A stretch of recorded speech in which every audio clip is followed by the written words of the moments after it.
విద్యా నైపుణ్యం కలవారు, అన్ని విషయాల్లోనూ అన్ని పనులలోనూ నైపుణ్యత కలిగిన వారు. అయితే ఒకానొక రోజు బబులోను రాజైన నెబుకద్నెజరు వీరిని చెరగొని బందీగా చేసుకుంటాడు.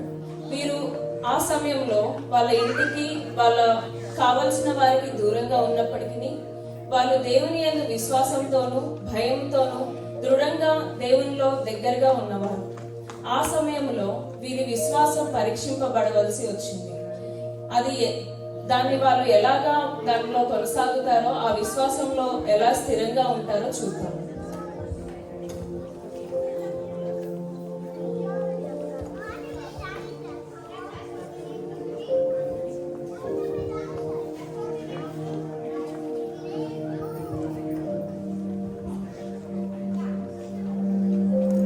మా మిత్రులారా, మీ దినం ఎలా గడిచింది?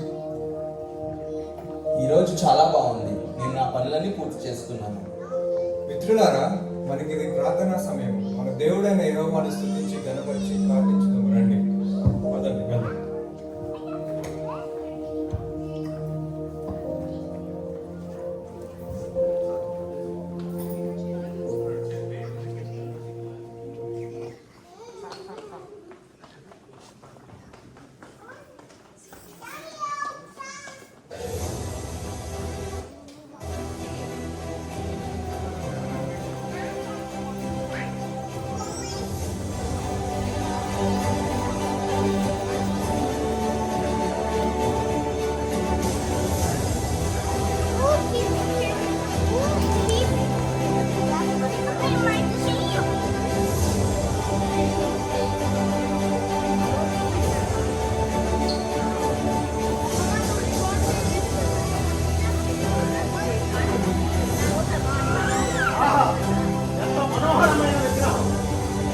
బంగారంతో పోతుకున్న ఆ విగ్రహాన్ని చూస్తుంటే నా మనసు ఆహ్లాదంతో నిండిపోతుంది. ఈ దేశ ప్రజలందరికీ ఆ విగ్రహాన్ని మొక్కమని నేను నా దేశ ప్రజలందరికీ ఆజ్ఞాపిస్తాను. ఏమంటారు మిత్రులారా?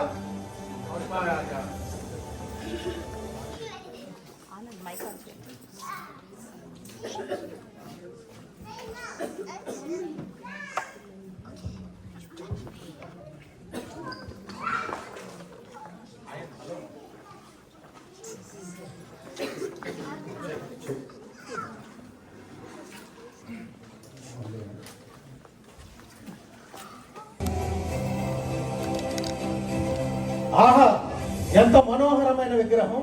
బంగారంతో పూర్తి పూయించుకున్న ఆ విగ్రహాన్ని చూస్తుంటే నా మనసు ఆహ్లాదంతో నిండిపోతుంది.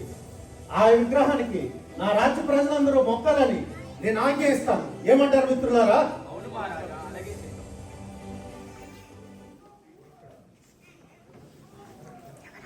ఎవరక్కడ? చిత్తం ప్రభు. నా రాజ్య ప్రజలందరికీ ఇక్కడి నుంచి సంగీతం వచ్చేంత వరకు ఈ విగ్రహానికి మొక్కమని ఆజ్ఞాపించండి. చిత్తం ప్రభు. ఓ బబులోను ప్రజలారా, రాజైన నెబుకద్నెజరు ఆజ్ఞ ఏమనగా, మీరు ఎప్పుడైతే కొమ్ముల శబ్దం, బాక, పిల్లన గ్రోవి, వీణ, విపంచికల శబ్దం వింటారో అప్పుడు మీరందరూ నెబుకద్నెజరు రాజుగారు చేయించిన బంగారు విగ్రహానికి సాగిలపడి నమస్కరించి పూజించాలి. అలా చేయని వారు మండుచున్న అగ్నిగుండంలో తక్షణమే పడవేయబడతారు. ఓ బబులోను ప్రజలారా, రాజైన నెబుకద్నెజరు ఆజ్ఞ ఏమనగా, మీరు ఎప్పుడైతే కొమ్ముల శబ్దం, బాక, పిల్లన గ్రోవి, వీణ, విపంచికల శబ్దం వింటారో అప్పుడు మీరందరూ నెబుకద్నెజరు రాజు గారు చేయించిన బంగారు విగ్రహానికి సాగిలపడి నమస్కరించి పూజించాలి. అలా చేయని వారు మండుచున్న అగ్నిగుండంలో తక్షణమే పడవేయబడతారు.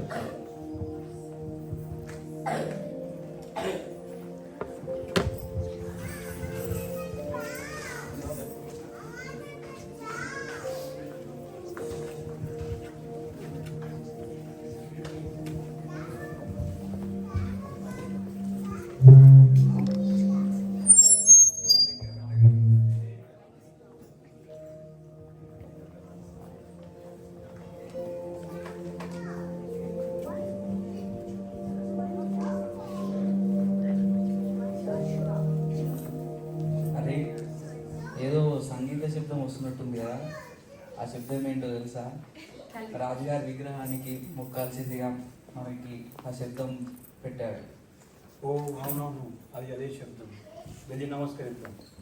పదండి మరి వెళ్ళి నమస్కరిద్దాం.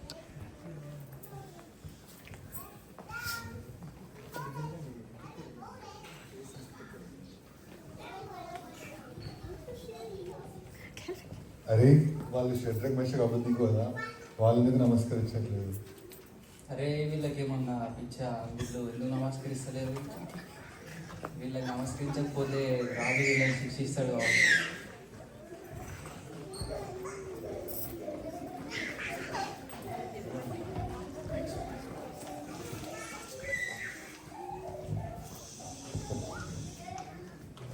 ఎందుకు రాజుగారు?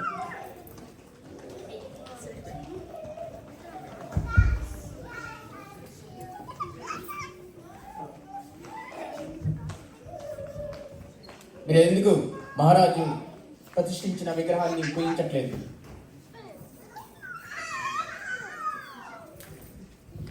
మీకు తెలీదా రాజుగారి విగ్రహానికి నమస్కరించకపోతే ఏ విధమైన శిక్ష ఉంటుందో? ఎవరైతే ఈ విగ్రహాన్ని పూజించరో వారిని మండే అగ్నిగుండంలో పారవేస్తారు. అది మీకు తెలీదా? కాబట్టి ఇప్పుడే ఆ విగ్రహాన్ని పూజించడం మంచిది. ఏమి మీరు రాజుగారి విగ్రహానికి పూజిస్తారా? పదండి, వీళ్ళు నమస్కరించేటట్టు లేరు. మన రాజుగారికి విన్నపం చేద్దాం. అవును, కదండి. చిత్తం ప్రభు. మహారాజా ప్రణామములు. ప్రణామములు. చెప్పండి. ఒక ముగ్గురు వ్యక్తులు మీరు ప్రతిష్ఠించిన విగ్రహానికి నమస్కారం చేయట్లేదు. అవునా? నిజమా? అవును మహారాజా. అవును మహారాజా. ఎవరది? ఎవరక్కడ?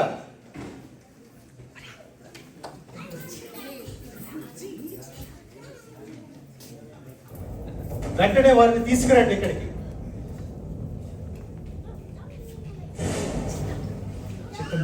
చిత్తం ప్రభు.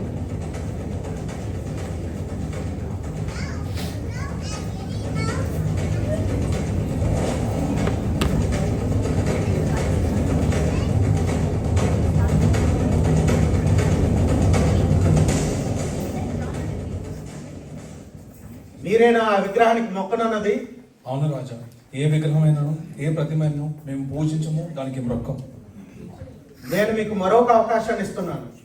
మళ్ళీ సంగీతం వచ్చేటప్పటికి మీరు ఆ విగ్రహానికి మొక్కనిచో మీరు ఆ మండుచున్న అగ్నిలో పడవేయబడతారు. అప్పుడు మిమ్మల్ని ఏ దేవుడు కాపాడుతాడో నేను చూస్తాను. రాజా, ఈ విషయంలో మీ దగ్గర నుండి మమ్మల్ని మేము రక్షించుకోవాల్సిన అవసరం మాకు లేదు. మా దేవుడైన యెహోవా మమ్మల్ని రక్షించగల సమర్థుడు. ఈ బంధకముల నుంచి మమ్మల్ని విడిపించగలడు. మా దేవుడు అట్లా చేయనిచో మాకు ఏ భయము లేదు. ఈ బంగారు పూత విగ్రహాన్ని మేము మొక్కము. మండించున్న అగ్నిని ఏడంతలుగా మండించండి. వెంటనే వీటిని తీసుకెళ్ళి అగ్నిలో పడవేయండి. చిత్తం మహాప్రభు.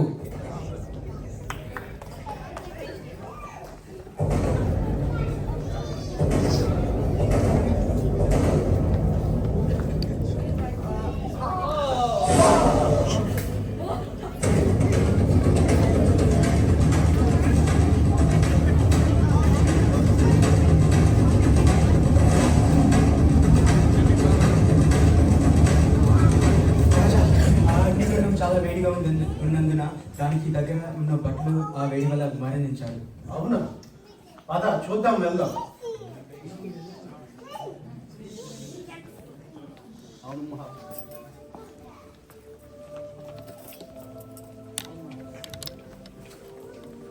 మనం వేసింది ముగ్గురినే కదా, నాకు 4వ వాడు కనిపిస్తున్నాడేంటి?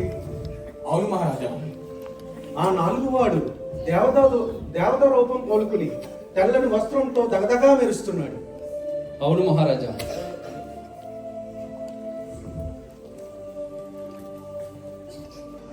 ఓ యువకులారా, బయటికి రండి.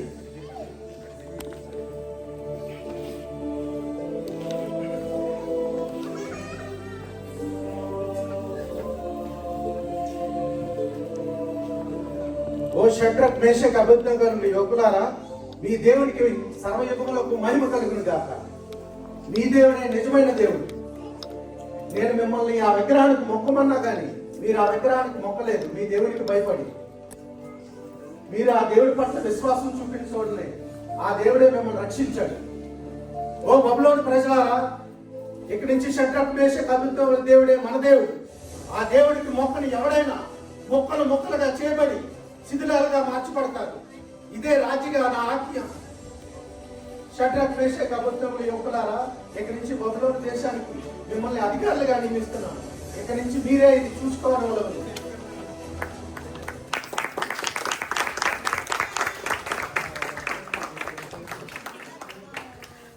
చూశారు కదా, ఈ విధంగా రక్షించే సమర్థుడైనటువంటి దేవుడు మన దేవుడు తప్ప ఇంకెవరూ లేరు.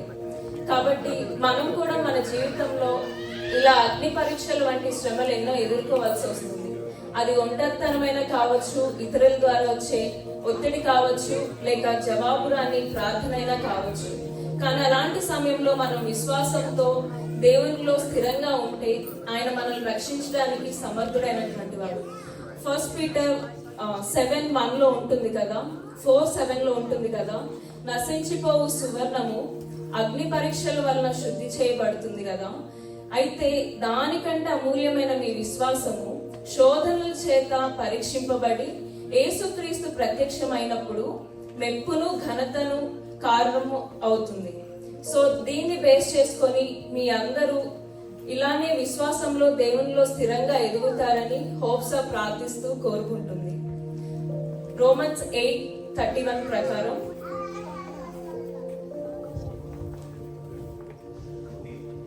దేవుడు మన పక్షంగా దేవుడు మన పక్షంగా ఉండగా మనకి విరోధి ఎవరు?